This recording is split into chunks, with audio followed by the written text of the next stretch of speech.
The 2024 NFL draft is over. The grades are out. We have our own grade, and they say the Eagles was an A plus.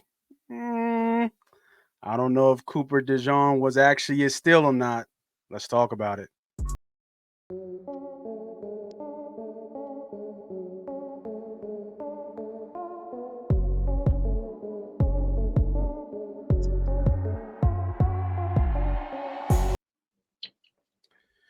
Welcome everybody back to another episode of what this show is going to be soon to be called Bird's Eye View.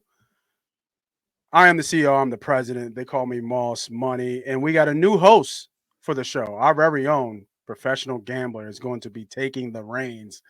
I feel the power struggle coming. I feel it's coming off. We got to pass over the baton and let somebody's voice be heard out here. But until we do, he is our own professional gambler and the host of Bird's Eye View. C-Sharp. What's up, bro? Oh man, I'm actually excited the draft's over. I do a lot of work on the draft, so those last 30 days to me, I kind of like shut it down. Ernie B knows I've actually already started. Yes, I'm a sicko. I've already started on the 2025 draft class. So yeah, I'm just glad the draft is over and we can actually start watching these players play. I find it more interesting once the players are drafted, evaluating the players than before. Cool. And the new co-host of the show, Ernie B and Moss Money, will no longer be the host. Ernie B and Moss Money going head to head, talking all things football, talking all things Eagles. Ernie B, man, what's up? Always in some new gear, man. I need to step my Eagles gear up, man. I feel like you always got something new for me. I think this was a 2023 training camp tee, but it's got the new word mark on it, so I think that's what's giving it away. Happy, end of draft miss, man. That's my favorite time of the year, and coming to a conclusion in it is just kind of the best part because now is when the real fun starts. And you have the sickos like Sharp who are already starting on 2025, which is awesome.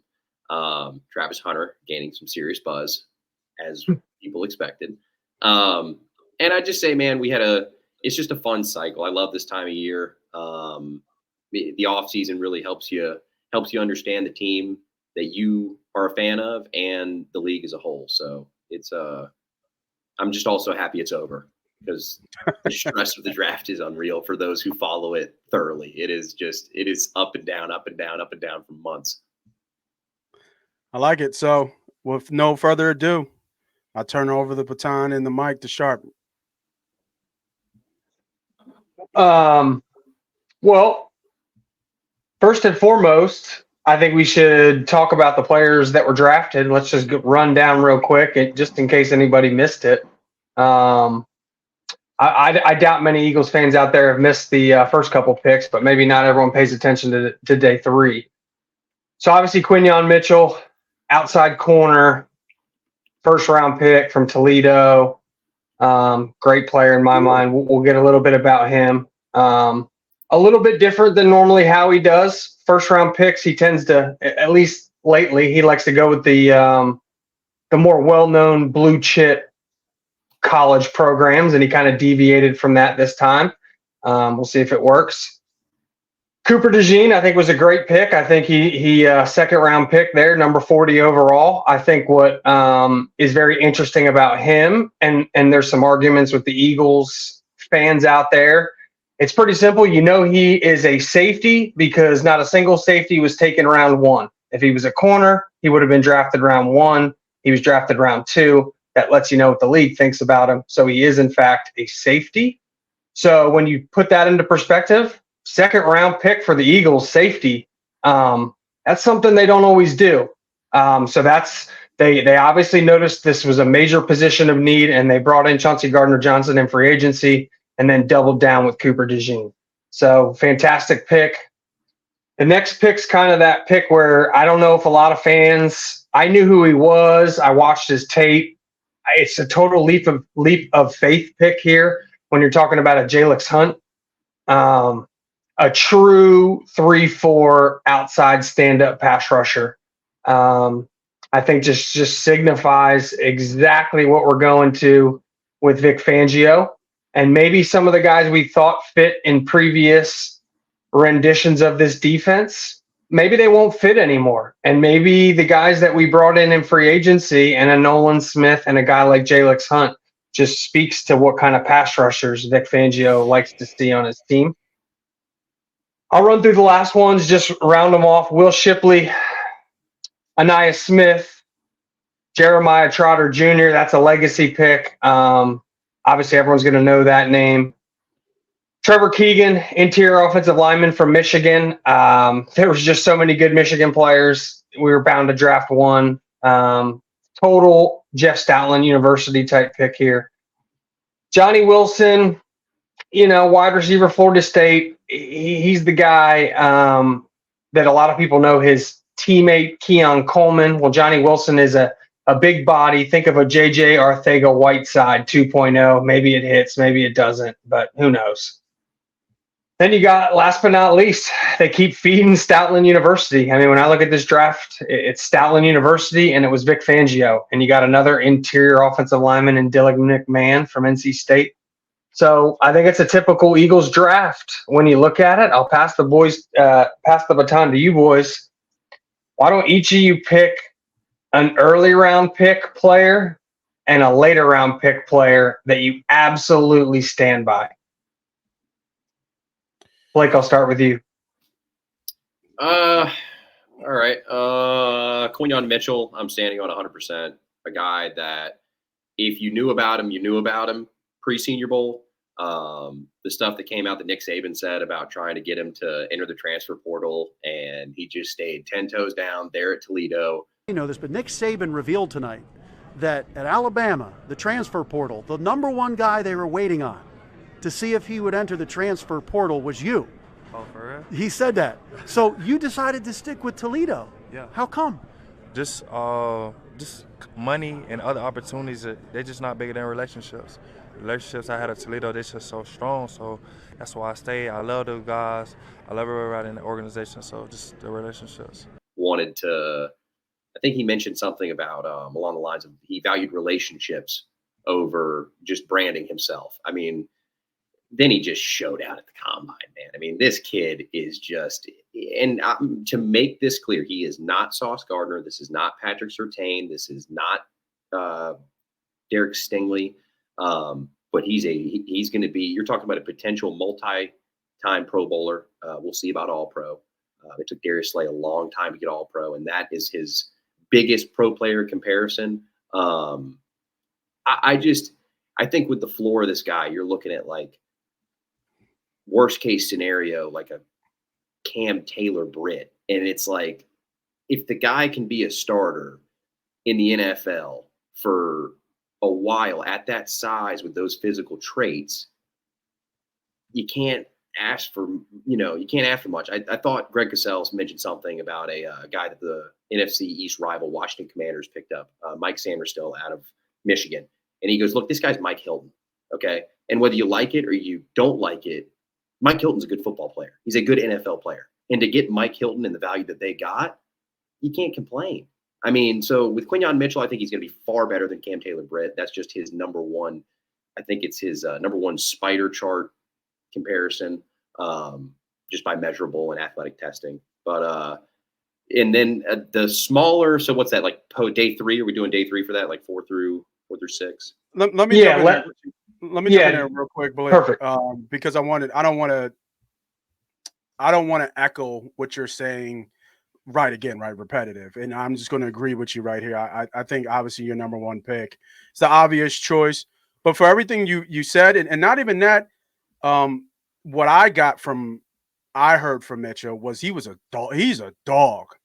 At the Senior Bowl, calling everybody out by logo, step up.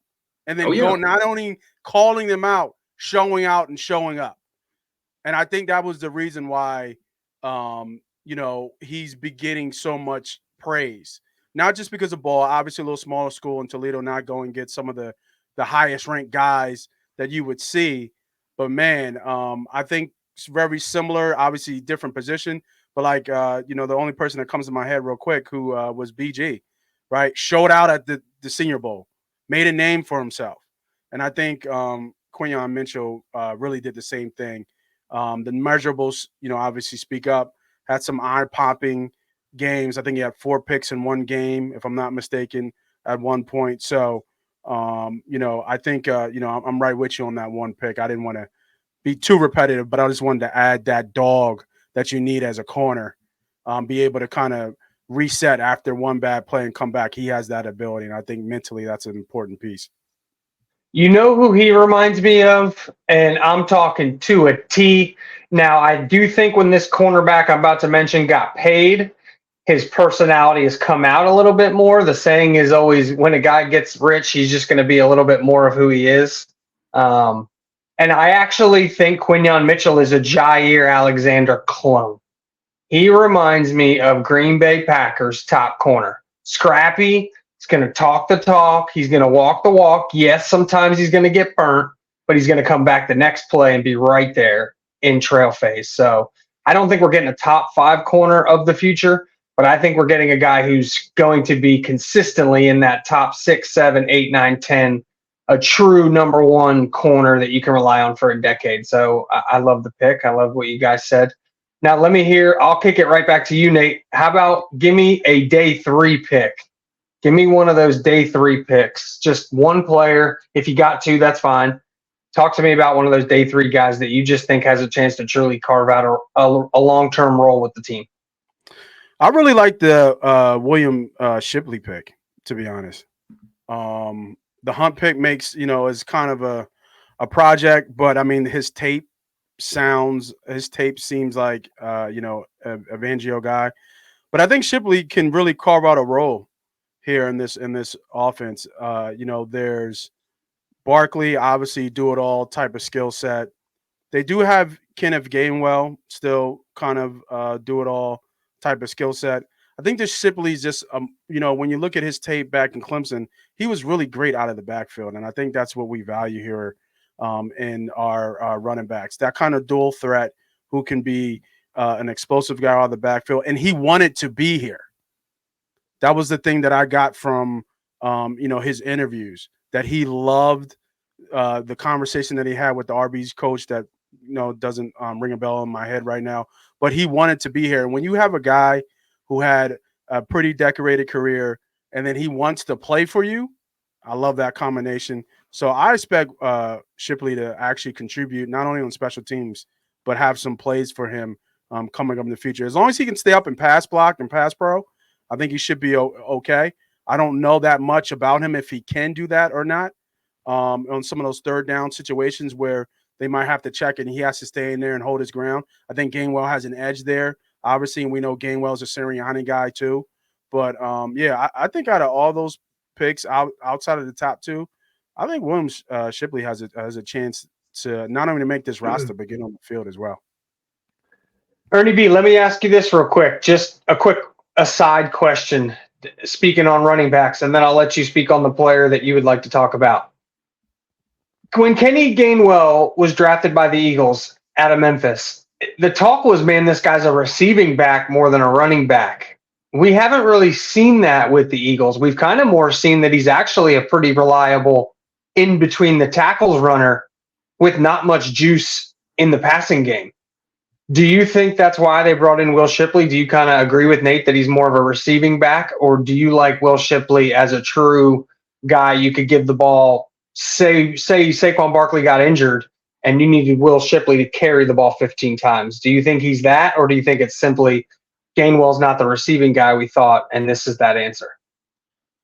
That's a great question. I think the very first part of that is Kenny Gainwell's in the last year of his deal.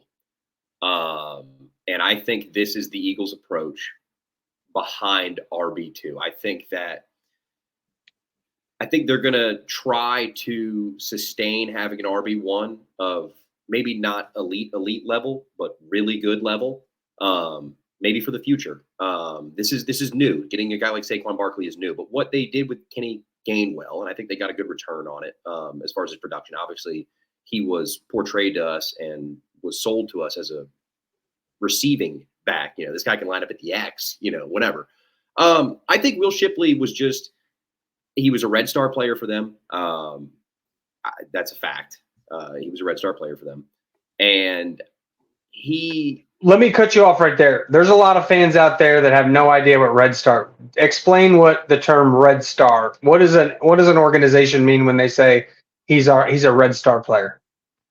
A Red Star player is. Some people don't mention the third. I didn't know what that is. Perfect. This is good. Because this is something. Red Star is a real conversation.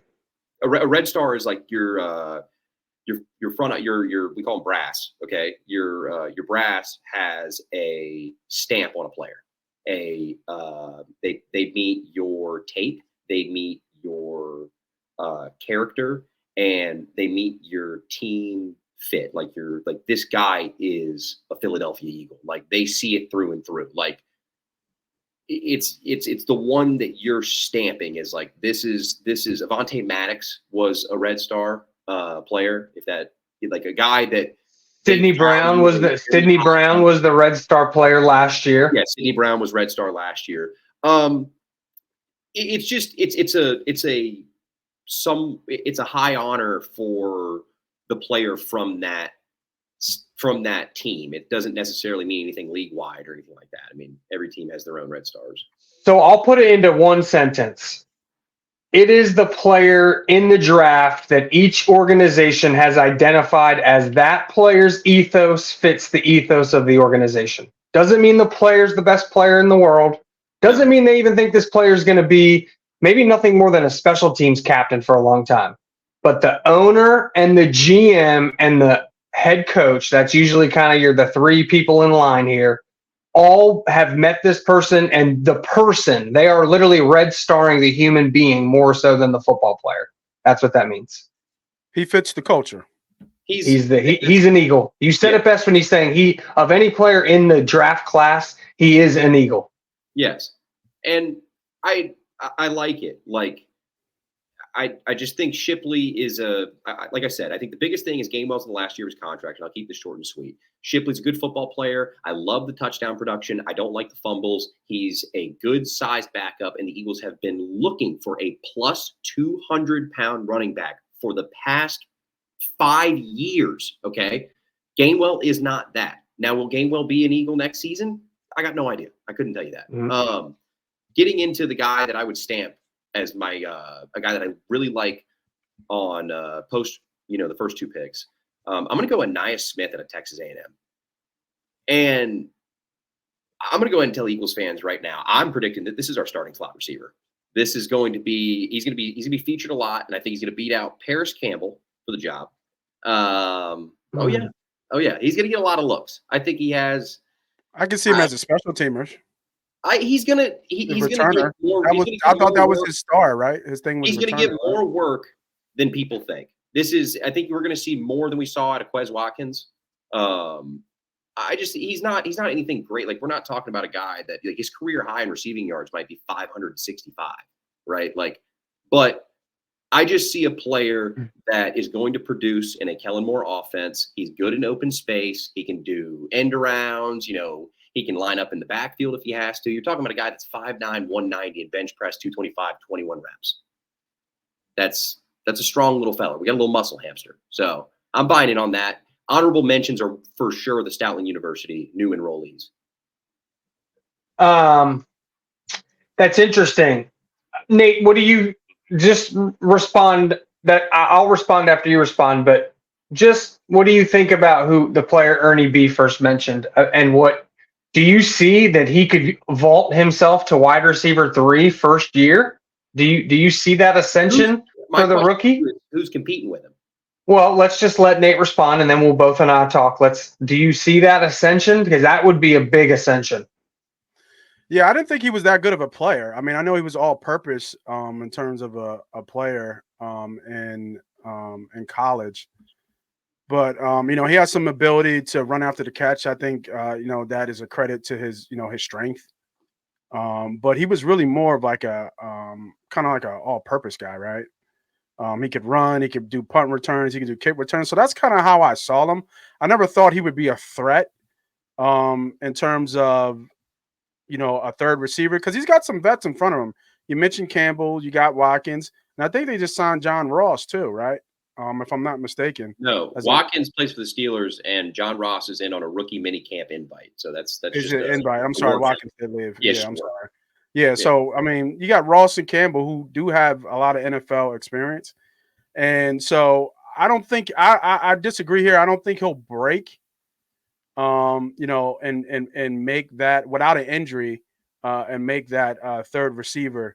Maybe some packages that they'll have him in, obviously, but yeah, I don't think so. I don't see that for him coming out the gate like that. I'm actually thinking Campbell was going to be that guy, to be honest, to take over that pick. I mean, I'm sorry, that not pick, that wide receiver 3. But I don't know. I mean, I don't know if that's even important in Kellen Moore's offense. Well, like, it's important. I think it'll be. I think the thing, I think the wide receiver. I think so sharp. Like he's never had an offense like this. Yeah, but you got to remember. Okay, so here's the thing about Kellen Moore. He runs 70% 11 personnel, and we can hash this out. I know Brent would love to see us run more, but the fact remains we are going to pass the ball 70% of the time. Like it's just that's not really something that's up for debate with the Eagles. We're a pass first team. We want to pass to win, and then we just want to run at the end of the game to drain the clock. That's how we want to win. And that's how Kellen Moore also views football. So we didn't bring Kellen Moore in to run the ball more. We actually brought in Kellen Moore to pass more, which is funny that some fans think it's the other way around. That being said, when I look at the wide receiver room, I think it's very interesting. I think it's now become the top two, and everyone else. I think Britton Covey's now a dead man walking. Unfortunately, I think Aeneas Smith. I think putting Aeneas Smith third overall. Is he going to block better than Devontae Parker on dirty work downs? Doubtful. This team? Well, let me finish. So, like I said, in that blocking wide receiver role, is Devontae Parker much better than Aeneas Smith? Yes. So right then and there, when you got packages where you want your slot receiver to block, which we missed last year, we had that with Zach Pascal. So think Zach Pascal. Basically, Devontae Parker is your Zach Pascal. Paris Campbell is your Alameda Zacchaeus. What Ernie B is basically saying is that Aeneas Smith can be both those into one player and just take over that wide receiver 3 role. I do not see that. I think Aeneas Smith's upside is to maybe push Britton Covey off the roster, and that would be his role. Wide receiver 5, special teamer. I see that for his future. I agree at least for year 1. He pushes Covey in from a special teams perspective. I just kind of went back on some of those numbers, and it's pretty. Let me see if I can find it. It's pretty eye-popping here. He played 351 of AM's core 4 special team unit snaps over his career. That's one of the highest numbers of receivers in the last 10 drafts. Exactly. He is a special teamer. That is why we brought him in. Remember, so he's basically a bigger, faster, and I love that Ernie B brought up his bench press. Because think of it like this. He is a bigger, faster, stronger Britton Covey, and that's it. That's a perfect way to sum him up. He's going to be wide receiver 5, wide receiver 6, and he will be a core special teamer, and that's why we drafted him. He's not really a receiver. And remember, they changed the kickoff to the FXL. Exactly. He will not. He's got no chance of beating out Paris Campbell or Devontae Parker. Those dudes are not worried about Aeneas Smith. I can assure you that. So it could be them trying to figure out how to get an edge on the kickoff. Right? Exactly. That's what we he don't know is. what this is going to look like in the NFL. Obviously, we saw in the FXL, but we're talking about different caliber of athletes in the NFL and what that's going to look like from a special teams perspective. So this could be Eagles. The Eagles have always been forward thinking in terms of being ahead of the curve of what they try to do from a logistical, offensive, and scheme fit type deal. So taking how many picks they got in the 5th round, taking a flyer on a special teams ace to kind of figure out that and maybe get an edge. We'll see how that comes. So, but I don't think the bold try. He ain't getting the 3 though, Ernie. But I do think he makes. Paris Campbell and Devontae Parker might not make this 53. I'm just saying it. I will. Both whatever. of them will not make it. I will. Hey, whatever wager you want, I'll put any amount of money that both make the original 53. Will you just name your price? I'll take both of them. Whatever you name your price. So you would keep 6 wide receivers. It doesn't matter if there's 5; they're both going to be there. So it just doesn't matter. They're for sure wide receiver 3 and 4, like for sure. The last thing I'll ask about the rookies. Yes, just a simple yes or no. Does Jeremiah Trotter Jr. make the initial 53? Yes or no? Yes. Yes. By a name alone, he'll make it. Okay. We have upgraded Sean Bradley. So let me ask you one more thing before we get into like our draft grades and then maybe talk about a little off-season stuff. One short, I hate that he took 54. I do. I hate it. Yeah, I'm not a numbers guy, but I don't like that he took 54 at all. I can't. So forge your own path. Let me ask you boys this. And this is one of my favorite things to do. And if you guys both need a quick minute to just double check the 2 deep, that's fine while I'm talking right now. How many rookies, and you can throw in a UDA or 2 if you thought you liked that UDFA signing class we had. How many rookies make the initial 53? I'm not talking practice squad and then called up. The initial 53, the off-season 53. How many of these rookies make it?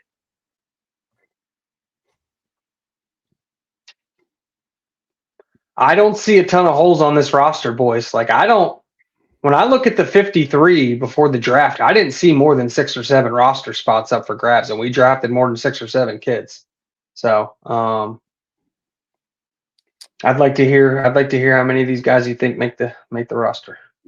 I've got now.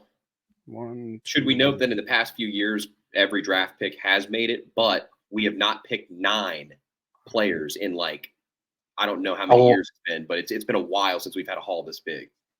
Mm-hmm. First thing, should we mention also that this is the smallest UDFA class Howie's ever had?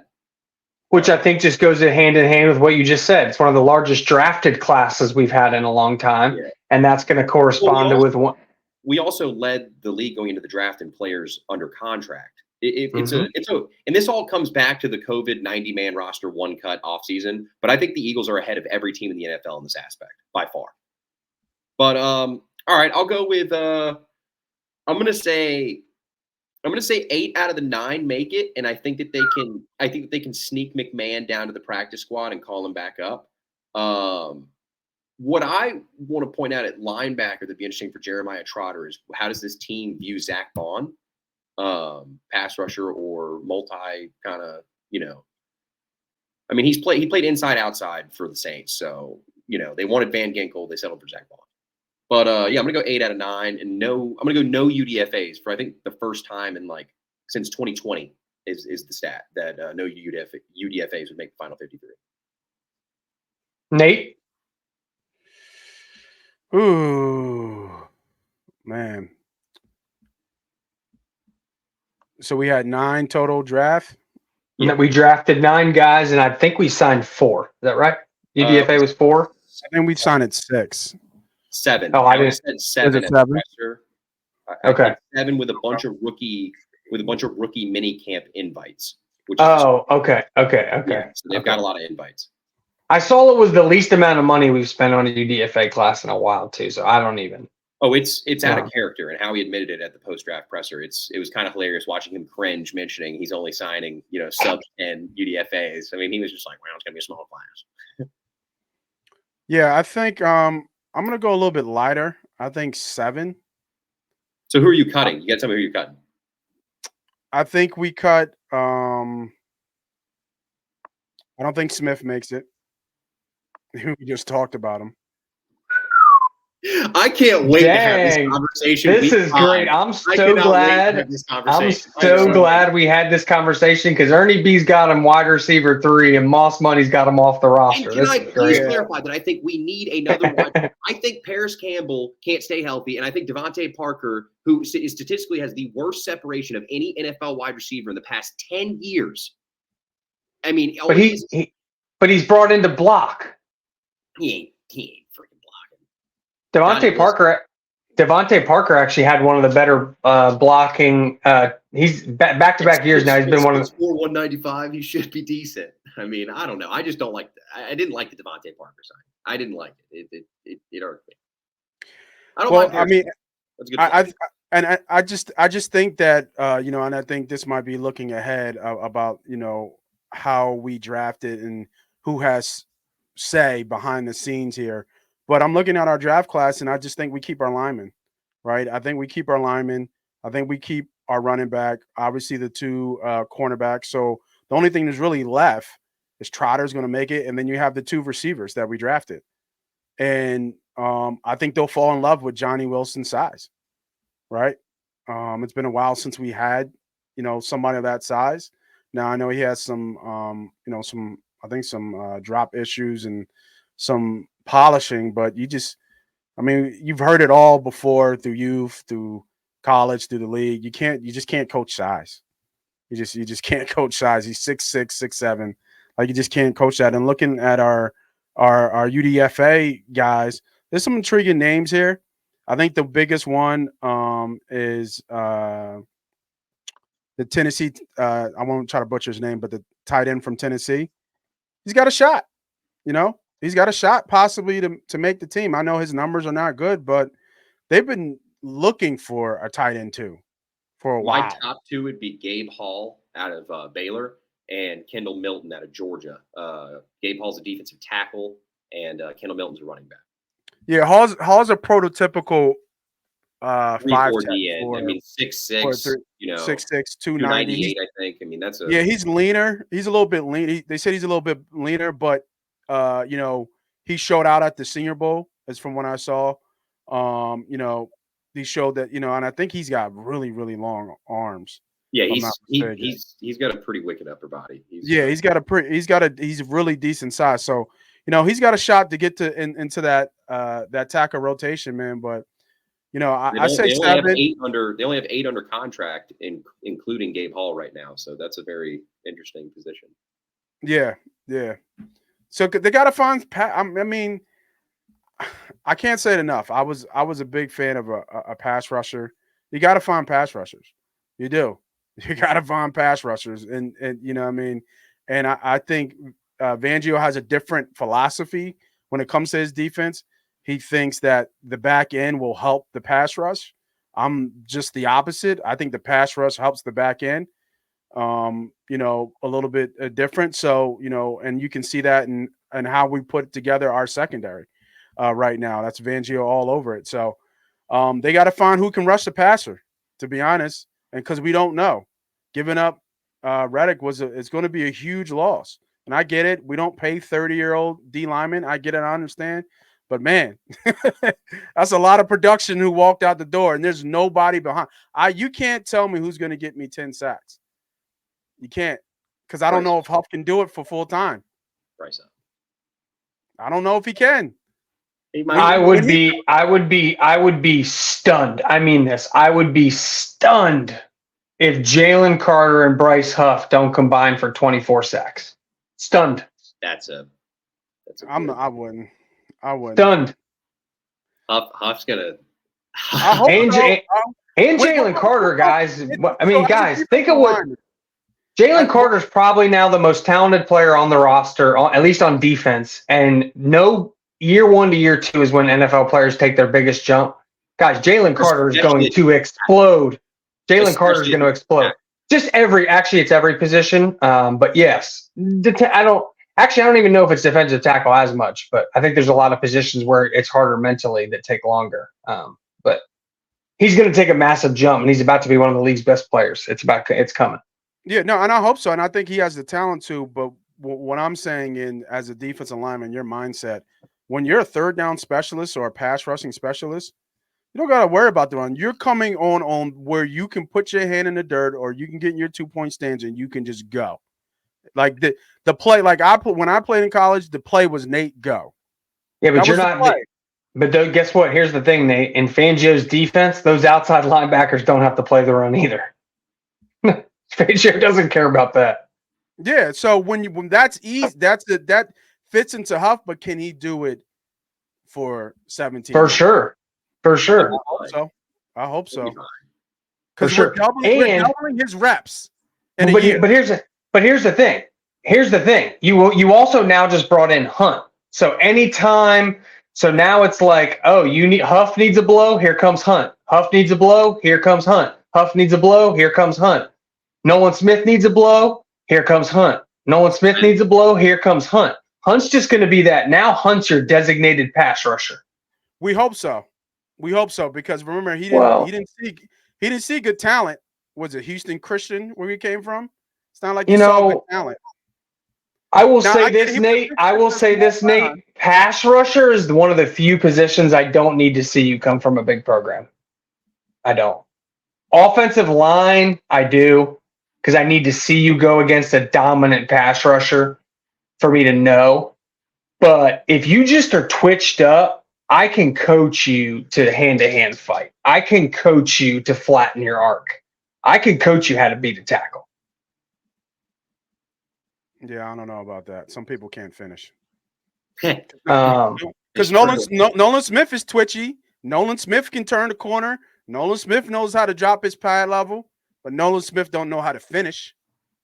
What do you mean? He hasn't been with Vic Fangio. Let's see him get elite coaching. We'll see. Remember, all these guys all the Eagles defensive players are now about to be under the best defensive coach they've ever had, hands down. And that includes Alabama players. Yeah. I mean, like I said, we'll see. You know how I feel about Nolan Smith. So, when I don't like the guy, I will bury him until he proves me wrong. And Nolan Smith is on the top of that list. Yeah, I get that. You know how I get on a tangent when we talk about. No, I get that. I mean, this is a good place to pivot anyway. I'm not a big draft grades guy. I know Ernie B's not. I don't want to be this podcast that gets into draft grades. We like to wait 2 to 3 years and let these kids develop before we put out. That's how I feel. I don't want to speak for anyone, but I think that's how Ernie B feels. Nate, I don't know how you feel, but I'm not big into draft grades. That's just not. I was going to say, just to rewind it back to what you were saying before, Sharp, and I think was really where I was going to kind of go. You kind of took my thunder there, but that's fine. Great minds think alike. Was the whole Cooper DeJean talk, where if you look at him as a safety, he really wasn't like a steal at that point of the draft. And him dropping. You started the safety run. We started the safety run. Yeah, if in the fall of him now, talent wise, is he in the upper tier? I do agree. His versatility. I went and did some research at his pro day. He didn't do any kind of quick change of direction type stuff. All straight. That's not who he is. He's linear. Yeah, all straight line speed.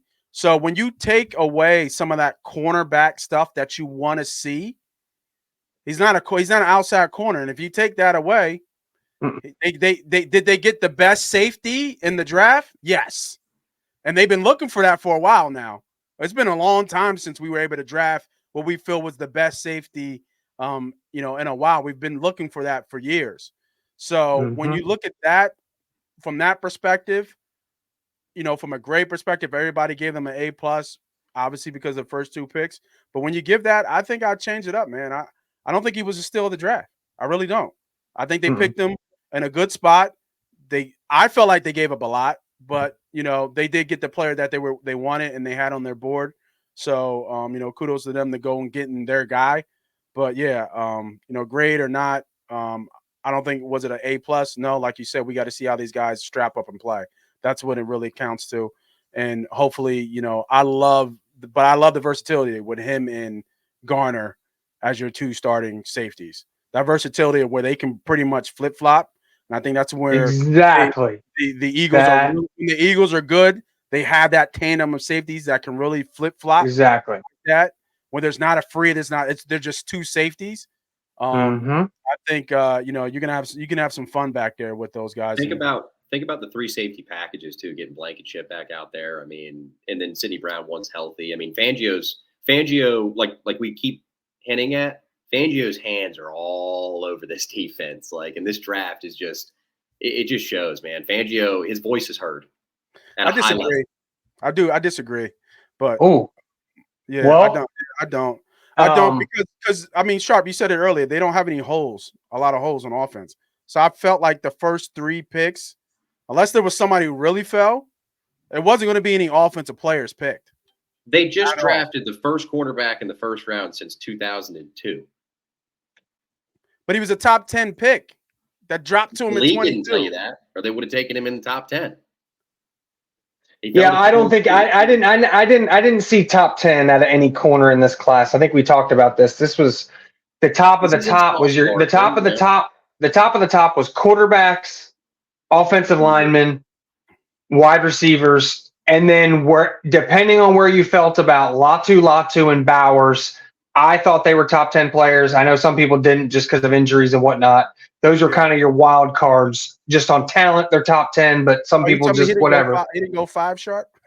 Bowers didn't go 5? No, well, hey, it is what it is. It's phobia. Yeah. You got to account for I don't want to rehash too much, but I did say there's no way on earth that the Chargers are not taking Joe Alt if he's on the board. I did say that, but it's okay. No, it was all good fun in the mock. It was, but that's what it's all about. And you know what? You doing that made it a fun mock, and I actually had to think because I didn't plan on that, so that was great. Getting back to here, I want to say something that Ernie B touched on. Let's go with what Nate just said, and then I'll touch on what you just touched on and have you expand on it further. Nate talked about the fact that now we can roll split safety and what that means for Vic Fangio defense. Why don't you expand a little bit on that and how that might help some of the young pass rushers? And then why don't you expand on, since you feel like Vic Fangio had a big say in the draft, I'm just going to point blank ask you, who has more power? Nick Sirianni, Vic Fangio. I'm going to start off and I'm going to say they're close in the sense of how Peterson and Schwartz were. It's a similar dynamic. And then I have to say that, so what this allows us with these split safety looks, I'm going to go back to what Nate said, the biggest thing, which was the fact that you have DeJean now. You went out and got Gardner Johnson. I mean, we started off this offseason with Blankenship and Sidney Brown. And Sidney Brown's coming off a torn ACL in, I believe it was the last game of the season. I know it was at MetLife. I'm pretty sure it was the last game of the regular season. And behind him, you guys, I don't know if many people are familiar with Mekhi Garner, former UDFA, Tristan McCollum, former UDFA, and now Andre Sam, current UDFA from LSU, practice squad player at best. But the depth just wasn't there. I mean, we couldn't line up to start this offseason. I mean, with our corners, even with Slay and Bradbury, we couldn't line up. I mean, we couldn't compete with what we had. Sure, the story of Ringo and Ricks is nice, but they're not outside corners in the league, and it's just shown. But what this allows Fangio to do is be multiple. And being able to be multiple as a defense in this modern day NFL, this passing league with your DBs is so huge. I wish that they would have put more into inside off-ball linebacker, but I think every Eagles fan has been wishing that for God knows how long. So it is what it is. But we gave Fangio what he needed to work with and run his defense and be able to do it at an efficient level, which is match, carry, cover. It's big on communication. It's very high on football IQ, and it's very high on character. This is a no, excuse my language, shit coach. He is not going to put up with BS. So just understand, guys, we're getting this is the Don. The thing I like about the two players they drafted at the top, both of their skill sets mirror each other in that they are both at their very best when they are playing off ball, their eyes on the quarterback, driving on the football. Quinyon Mitchell is an off man click and close corner. What does that mean? It means he likes to play man coverage, but from the off position. And he likes to meet the receiver at the top of the stem, not jam, reroute, and then get into trail phase. He's a different kind of corner. He's not. That's why a lot of people don't think, don't say he's your PS2, your sauce. When people think of lockdown corner, they think of guys that press, reroute, and then play trail, and then turn and face the football. Quinyon Mitchell's not that. He's your Darius Slay. He's your Jair Alexander. He's going to play off. Occasionally, he's going to guess wrong and get cooked, but he's going to guess right an awful lot, and then he's going to be in that hip pocket from the rest of the route. So I love that Vic Fangio likes a lot of his DBs playing off because he likes to send blitzes from all over, and it's hard to identify when a guy's blitzing from the off ball. And then Cooper DeJean, the best thing he does is drive on the football from depth. So, I mean, you're talking about a prototypical split safety in a Vic Fangio defense who can start deep and then by the line of scrimmage is there on a tight end or screaming in the backfield coming on a blitz. And Chauncey Gardner-Johnson's good at the same thing. So I think the fact that we have pass rushers now that might not be able to win on their own and be quote-unquote finishers, as Nate likes to say, which is true, I do think if the corners can and the scheme can confuse the quarterback, that one extra pat on that football, that one extra split second of indecision, that will allow those speed pass rushers to converge. So I think it's going to be maybe not the individual parts are great, but I think the collective, I think this has a chance to be one of the best Eagles defenses in quite some time.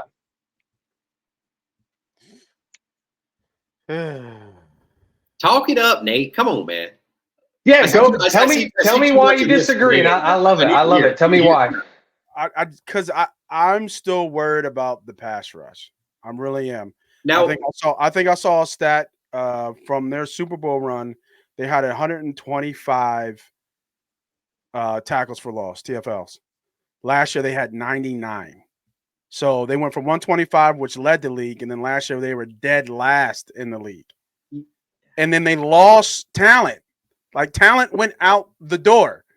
So you're going to tell me that up front they're going to be better? I just don't see it. I hope Carter takes that, but Carter's going to see more double teams than maybe any defensive lineman or in the top 3 in defensive lineman and double teams. So when you think from a scheme perspective, you double team him and tell somebody else to beat you. Right? They'll tell somebody else to beat you. And this is why I said before, I can't point at a guy and say, go beat that guy and do it consistently. You could before. You can't now. And I think that's a big problem. I do. I think that's a big problem. I think their pass rush is going to be a big problem coming up.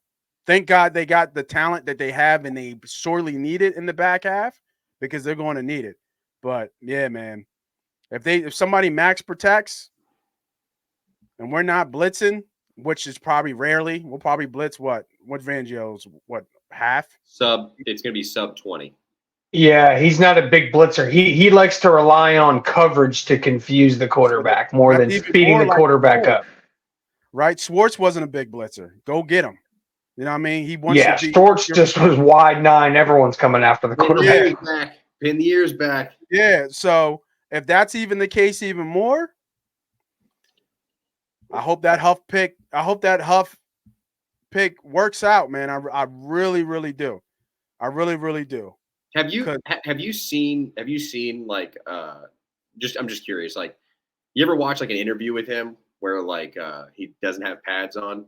The dude's yoked up. I mean, he's yoked up with bend, and I'm just saying, obviously there's a lot of guys like that fail, but I think that the Eagles pro scouts are going to be right on Bryce Huff. Other than that, I mean, Fangio. One thing I kind of want to ask Nate real quick, Sharp, is how do you feel about off-ball linebacker? Like we're pretty small. Dean's undersized, White's undersized, Trotter's undersized. How how do you feel? Like, are we just gonna get bit in the ass again on this, or how do Yeah, you feel? that's a good question. I think we've always gotten away with our linebackers, and I think every year it's the same old story. To be honest, um, do you wish they would have upgraded that position?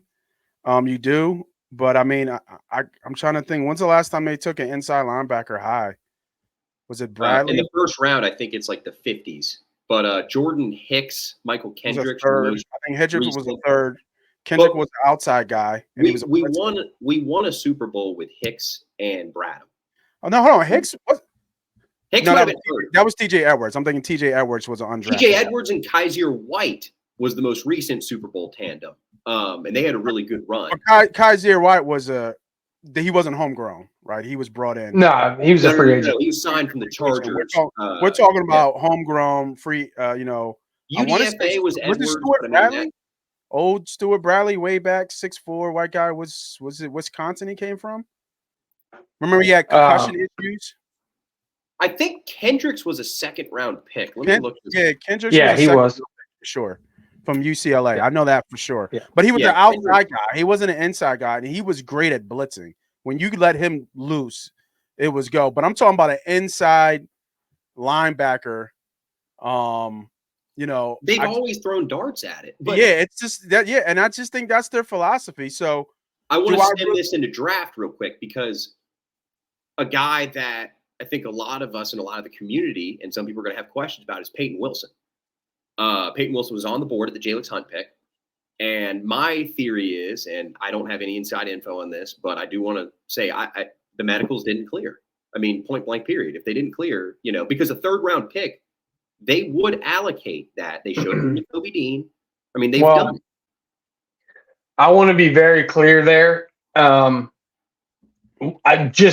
We can say we were wrong. The Eagles had Hunt, and I've had this confirmed now. Hunt was a top 40 player on the Eagles board. So there is no way they were taking a single player over Hunt when they drafted Hunt. So it didn't matter who was on the board. Hunt was their top player on the board when they took him. I've asked Vic Fangio. Hunt was Vic Fangio's guy. He was like, guys, over my dead body. If we don't draft, he was basically like, I will put in my resignation now if this isn't the pick. Yeah, that was supposedly that was his favorite player of the whole draft. That was he might have even been Fangio might have been willing to take him over DeJean, is what I was told. Yeah, I mean, we studied the tape a little bit. We saw when he went against actual talent at the Senior Bowl, right? Yeah, there's some redefining he needs to do. Obviously, we can pick it apart, but the end result was I thought he stood his ground. Where for the rep that we saw, I need to see more of it. I don't know. Obviously he's a project. He's probably raw. He's not a sexy name that people know about. Coming from a bigger school, so there's going to be the speed. I think the biggest thing for a defensive lineman who especially fast twitch is can he keep up with the speed, because you're going to go against 6'6", 6'7". 310, 320, 330 pound guys who have great feet, right? Who can kick, slide, and get out to you right away. So can he beat those guys right off his first initial get off? And if he can't, because he used to be able to run it, because I've heard his tape is like him just running around tackles who just couldn't keep up with speed. If he can't beat them off his first initial, does he have quick hands, violent hands? You know what I mean? Does he have pass rush moves to be able to put some pressure and finish?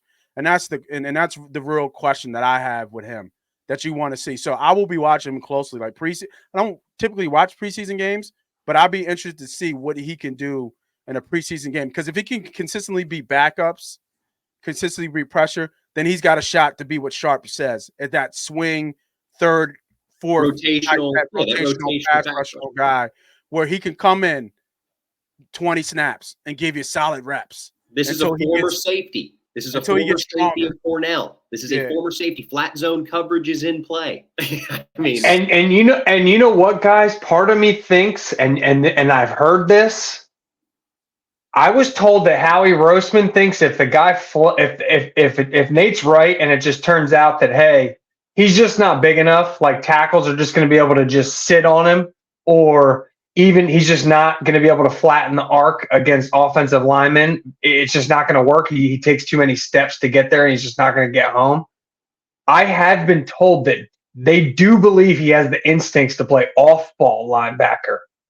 Yep. So because of his safety transition, I have been told that if he misses at outside linebacker, Fangio has basically confirmed that he can turn him into a green dot inside linebacker in his defense. with a Zach So- Cunningham-like build there, if you look at his, a little bit beefier, but So I do think there's Isn't he that. a big guy? He's a big guy, isn't he? He's 6'4", long. He's 6'4", but he's lean. He's very lean, but he's got 34-inch arms. He's got long arms. shaped like a V. Yeah, he's 250. I thought he was a little bit heavy. I thought he was like 260, 270 range. Well, he was No, he was just 6'1", 205 or something at Cornell, and then hit a growth spurt, and he asked to play, and they were like, "We got no spots for you." He was like, "All right, well, I'm out." So Yeah.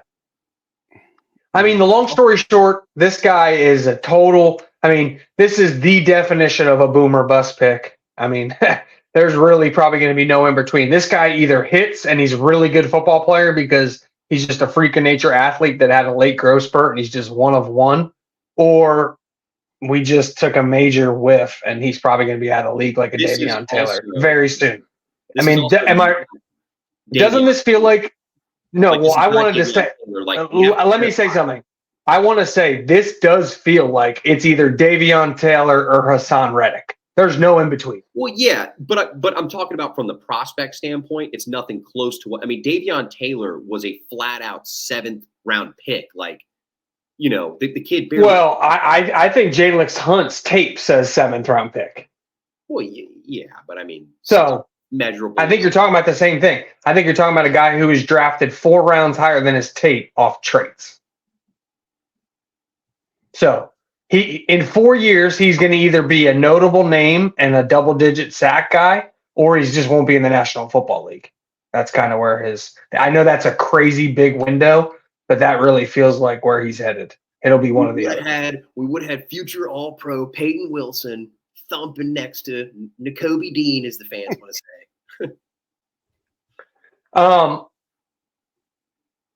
Yeah, I mean, do you guys overall happy with the draft? Like B plus for me. Nate, you were saying not an A plus. Where are you at? Yeah, I was saying like I think I said an A from a public school, right? Public I like school that. A. Yeah, public school A. No, I mean, as long as the top 2 hit, then you really feel good about it. Especially if Mitchell hits and he's he becomes a Pro Bowler. I think you kind of give your stamp of approval on this draft because that was the main kind of culprit of this draft was to get a corner. So I think those 2 picks hit, and then I mean we might get a surprise on somebody else hitting. I think Keegan could be interesting in Stotland's, and then McMahon has some potential there. We don't even know if they're going to move. I mean, they drafted him, right? He was Taylor handpicked by Kelsey to be the center. But Dickerson was a center too, and he turned into a all everything, best, guard in the league type deal. So, So did Sayamalu, though. I mean, Sayamalu was the original heir to the throne, and then they took right, yeah. So these things that we think that is going to happen, sometimes they don't. Jurgens is a lock. Jurgens is a lock center, though. Like McMahon, and I'm not trying to interrupt, but McMahon is here because they just cut Leslie Smith post draft, who was like a safety net, I think former 6th round pick of the Cardinals. But they also have Matt Hennessy that they signed. So I think right now, as if you look at the roster, you have Cam Jurgens is going to be center 1. Matt Hennessy is your top backup interior offensive lineman. He could fill in for center or right guard. And then I think McMahon could potentially make it as that 10th Eagles offensive linemen, me and Sharp like to talk about. Guys just, if you're doing 53s, they keep 10. So it's just what they do. Yeah. Yep. No, all I was just saying is that what we think could happen might not. But I mean, I do agree. I think he's going to play center. I want to bring up one name. We haven't talked about him. No one's really talked about him. I do find it interesting, and why I think one of the late offensive linemen probably doesn't make it. What do we think of Mekhi Becton? Oh, that was such a sneaky signing. Does he make the 53? I think he does. Yeah. I think he does. Yeah. That's our swing tackle. Yes, Fred Johnson, for those who don't understand, Fred Johnson cannot play right tackle. He is a strictly one-position player. He is a left tackle only. I still think Fred Johnson makes it just because the team does like him.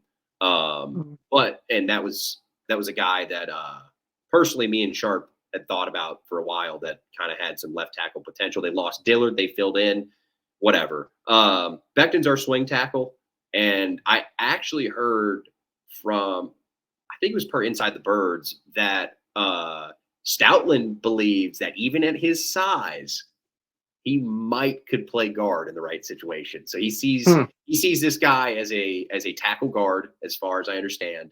And this was apparently a pound the table Jeff Stoutland signing. What is he? 6'7", 6'8", 6'7", like, and God knows how many pounds. Yeah.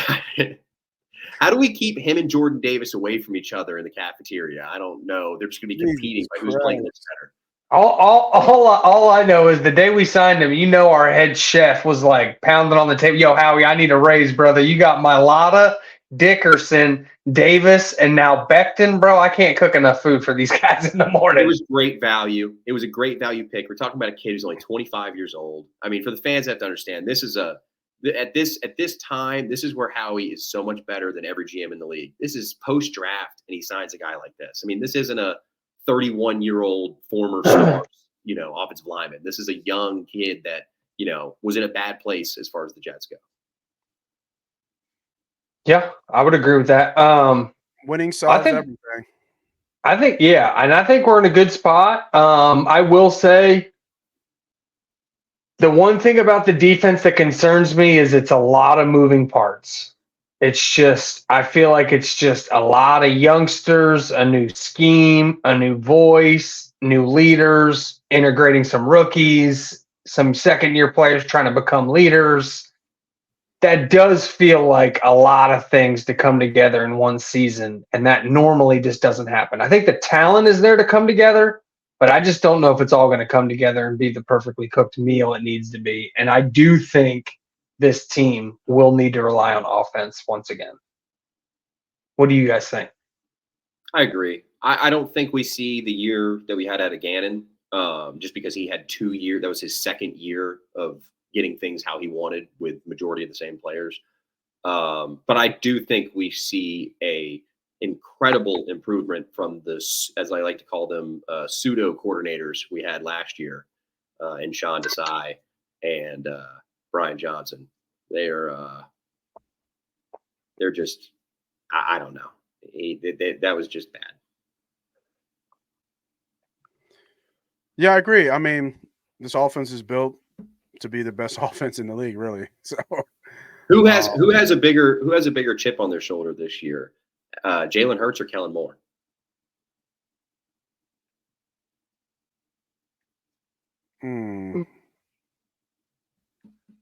I'll say Hurts, but Nick Sirianni probably show it for both of them. No. I'm saying we got to you remove Sirianni. Like I'm talking. I know. I know. I was saying Nick Sirianni will show it for both of them. Oh, he will. No, yeah. I mean, I think it'll be Hurts. Yeah, I think he's got to take a major step for this team. And I mean, the draft, we didn't really do anything for him, but I think they gave him enough in the offseason as far as Saquon goes. He don't need no more. Are you serious? Well, I mean, Kellen Moore has no excuses. He's got no excuses, man. I mean, this is just, it's at the point he's got no excuses at all. Yeah, there's nothing to do. There's nothing more to do. There's no more There's no more upgrades to be had. Where can you upgrade? Where do you need another star? Like they have stars across everywhere. They're an all-star team on offense. It's ridiculous. So there's I no excuses. think we did a pretty good job talking for the most part about the draft and how we think about the off season so far. Have any of you guys fired off any bets on this team? I'm a big believer on the over. I mean, there's a couple. I mean, obviously, I like them to win the division and whatnot, but I've got you guys? NFC East. Yeah, I got NFC East early. I always put in the fan bet of the Super Bowl, and then I think I've got over on wins too. I can't remember off the top of my head what exactly number I have, but I know I have over in wins. 10.5. Yeah. I don't do any bets until after camp. Okay. And closer, you know. Any numbers you like as far as player props right now, Sharp? No, I haven't gotten into player props. The only player prop, no, I haven't. Not yet. I know. I am going to start doing all that rookie stuff this week. Yes. I think the only ones DraftKings has is like Saquon, and that was just Saquon has his own special tier section. Yeah. So yeah, I'll wait it out a little bit more. I don't. This is way too early for me to be betting futures. What was I going to ask you boys? There's one other thing I wanted to ask you boys. Oh, one more question I wanted to ask. Do we think James Bradberry is officially getting cut, or do we think there's any chance he could play maybe safety? Backup safety, save some money instead of cutting him, or save some money and just make him be that last safety on the roster, or do we think it's pretty much it for James Bradberry? Do we think he's played his last game as an Eagle? I did hear that rumor.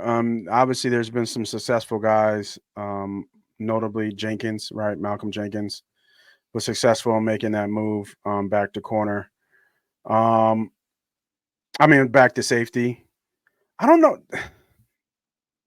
I don't think he's a safety though. I don't know if he can make that transition. He doesn't look like the body type to me for it. So I won't put a ceiling on him. So what I'm going to say is I think he's on the roster. I think he's on the roster. You can never not have enough good depth at corner. You think for the final 53, or you just mean for off-season program? No, I think he makes the 53 because what's behind Mitchell and Slay at corner? Ringo, Ricks, Rogers. So, again, I asked you the question: who's behind Mitchell? And it's got to be Bradberry. He's got to be your third corner. He has to be on your outside corner as a premier backup. Can I counter you, Nate? Would you cut James Bradberry to sign a Justin Simmons? Or do you think we're good at safety? You want to let I keep him. He's had I understand his fall from grace, but he's had success in this defense. It's not like he hasn't, right? And I think that's what the play is on him. Not give up on him so much. Everybody has a bad year. What is he? Is it 2 years or 1 year from his All-Pro? Bradberry was an All-Pro the Super Bowl season, so this will be year 2. This will be his second season off of All-Pro, second team All-Pro. Yeah, so it was just a year ago, pretty much. Yeah, it was just a year ago. So, give or take, it's not like the whole defense had a bad year, damn near.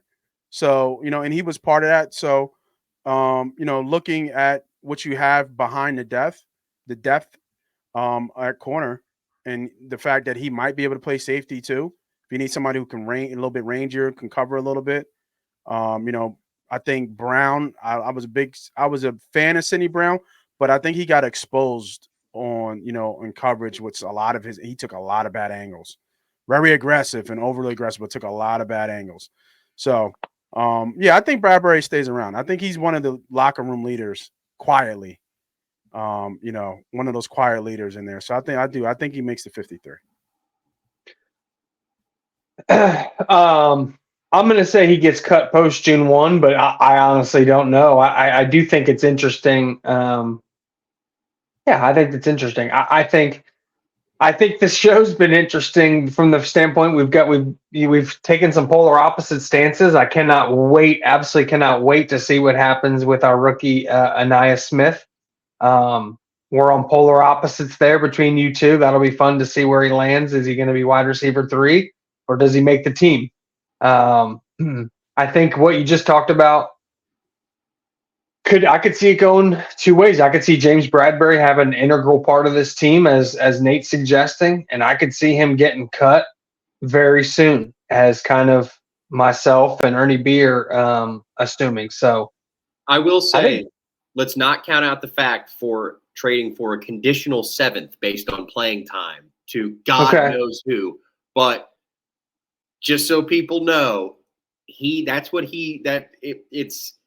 Howie will carry a player into this one-cut offseason format to try all offseason to get some sort of – and he could be even, like Nate said, lining up. I mean, he could come into camp as CB3. They might just go, nah, dude, we don't need to see it. Like Mitchell, Slay, go out there. Let's go. They might rotate Slay and Bradbury in camp, but Mitchell's one of the starters. That's a lock.